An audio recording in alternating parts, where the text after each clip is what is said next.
Andrew, is this Lisa on the line right now? No, this is Ethan for Christine. Ethan, okay. I'm going to take... can you come in here and set this thing up because it's disconnected? Ethan, you're on the radio. Good morning. Good morning, Keeler. How are you today, sir? Good. Yeah, I just wanted to call and say congratulations to Christine about her move to Mississippi. By the way, where are you moving to, Christine? I can't say yet, but I will say before I leave on the 24th. Okay, so no problem. What I was going to do is call you to support your move. And, Keeler, I know you're pretty high in about the Utica area, but there's a website called freedomin50states.org. Mm-hmm. And if you look at that website, freedomin50states.org, New York is number 50 as far as the least free, the least amount of liberty, and the most highest tax state in the 50. Mississippi rates 41, and actually, when you talk about a third world country, fly into JFK Airport, fly into any other airport around the world, like Singapore, Dubai, over in Europe, and you'll find out that JFK is like a third world airport. So actually, Christine, I think you're making a real good move, and I think you're probably moving up. Well, I got to tell you were talking, but just the gas prices alone and other things. I mean, now, and I'm sorry, Ethan, but I'm going to say is education is horrific down there. The infrastructure is rough. The services. I mean, there's so much that we get here, and unfortunately we pay through the nose. But you're right. You want to save money, it is the place, right? There's a lot of savings. You'd have to go down there and visit it yourself and make your own determination. Really, as far as I'm concerned, I've lived in almost all of the 50 states. Yeah. When I work right now in Saudi Arabia, and I've traveled around the world quite a bit in the oil industry.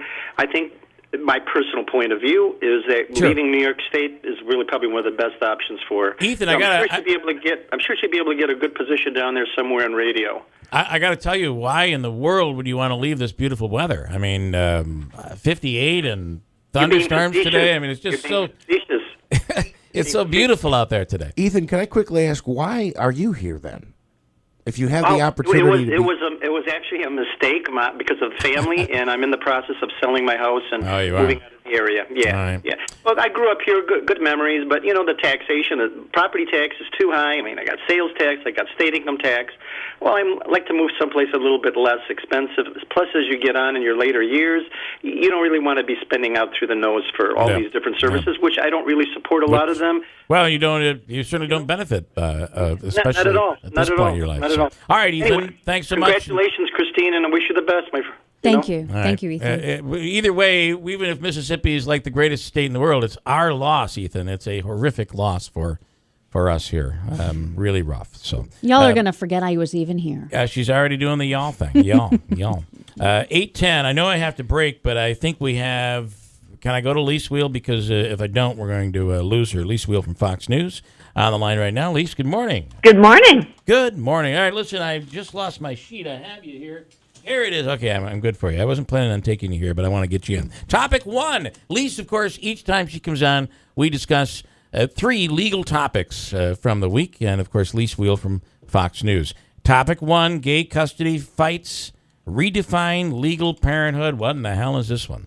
Well, this is out of New York, where a Mama B, this is a Brooke Barone. She was the child's Mama B, her girlfriend. It gets very complicated. Okay. She was a girlfriend of a mom who of a gay group here, a gay party. Okay. Who her girlfriend gave birth out of artificial insemination. The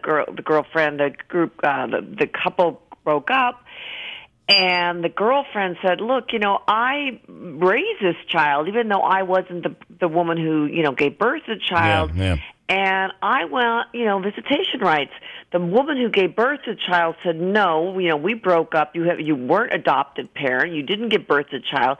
And so New York has to have kind of like this whole, court thing about whether or not, is it the best interest of the child to have the woman who did not give birth to a child, did not adopt a child. It's really an interesting question. It really gives kind of rise to, well, who is a parent? Well, what's interesting about this, and it's not just a gay or lesbian issue. No, it's not. It's heterosexual as well, because I knew a story of about a guy who actually was, quote unquote, the kid's father for 5 years of his life, and then found out he wasn't the father, and the judge still required him to pay child support. Yep, that's happened as well. Yeah, so these are issues that have come up long before the gay issue, and you kind of wonder what makes a parent. Is it the biology, or the time spent? Yeah, interesting. Exactly, and it's the question always comes down to what's in the best interest of the child. That's the legal question, and that's what the courts have to grapple with all the time. You know, I don't know. I've spent a lot of time in family court, and you know, biology is by all means not always the best. No, exactly. Yeah. All right, topic 2. Texas leads nation in teacher-student sexual assaults and relationships. And, of course, this is all on the heels of this Stanford kid. Yeah. Oh, yeah, exactly. Yeah. Craziness, right? Mm-hmm. So what's this one? Well, okay, this is in Texas, exactly. Texas, they have just the rise of improper sexual acts with students. I mean, this is crazy. This woman had sex for 4 months with a 13-year-old kid. She actually got pregnant with this kid's child, had an abortion, but it just goes, so we dug in deeper.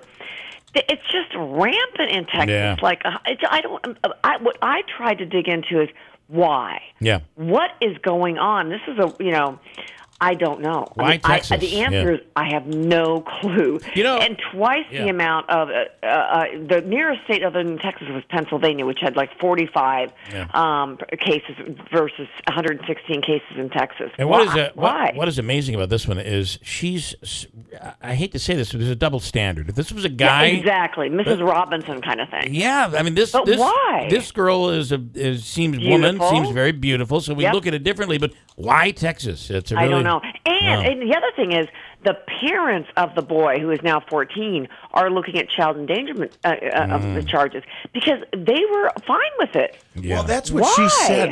At least what I read was they denied that. She claimed they were having her over for cookouts. Yeah, which they probably were. Yeah.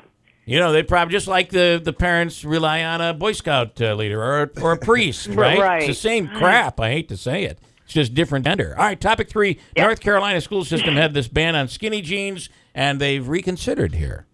This is crazy. I mean, yes, skinny jeans. They've said they reconsidered. Now they're looking at it again. Now they're only going to have it for the older kids. Look, kids are going out today in the craziest of things, but they apparently the teachers that have this in the handbooks, the teachers themselves were getting harassed. Now look at this. I mean, the reason I think it's crazy is because look, the teachers themselves are trying to have standards, right? And the teachers are getting harassed because they try to have standards. I mean, come on. Yeah. At least the teachers are trying to have standards. We had a case here, wasn't it last year or the year before? There was some girl that wasn't allowed to go to the prom or whatever it was. Yeah, that's exactly. So it was so revealing, and the person who was fighting for this, and it was revealing. The mother was the one that was doing the most fighting for the dress to be worn. I'm like, my mother would be, I didn't have any sisters. You're not going out in that. You're not going out of the house in that. No way. Exactly. So why are we so angry? Maybe it goes back to Texas and I don't know. Maybe why don't we want parents, we want teachers to get involved and have standards? Because if we are so primitive in our society, maybe that's what. Kind of drilling down. Maybe that's what promotes even in some of this stuff. Hey, let me ask you on the Stanford case. Can you believe that the judge's decision here? I mean, everything you hear about it, you keep waiting to hear. Oh, well, it wasn't as bad as what they're reporting. It is bad. Yeah. I read that 13-page letter that the girl wrote, the victim wrote. I could barely get through it, and I've done a lot of. As a prosecutor, I prosecuted a lot of rape cases.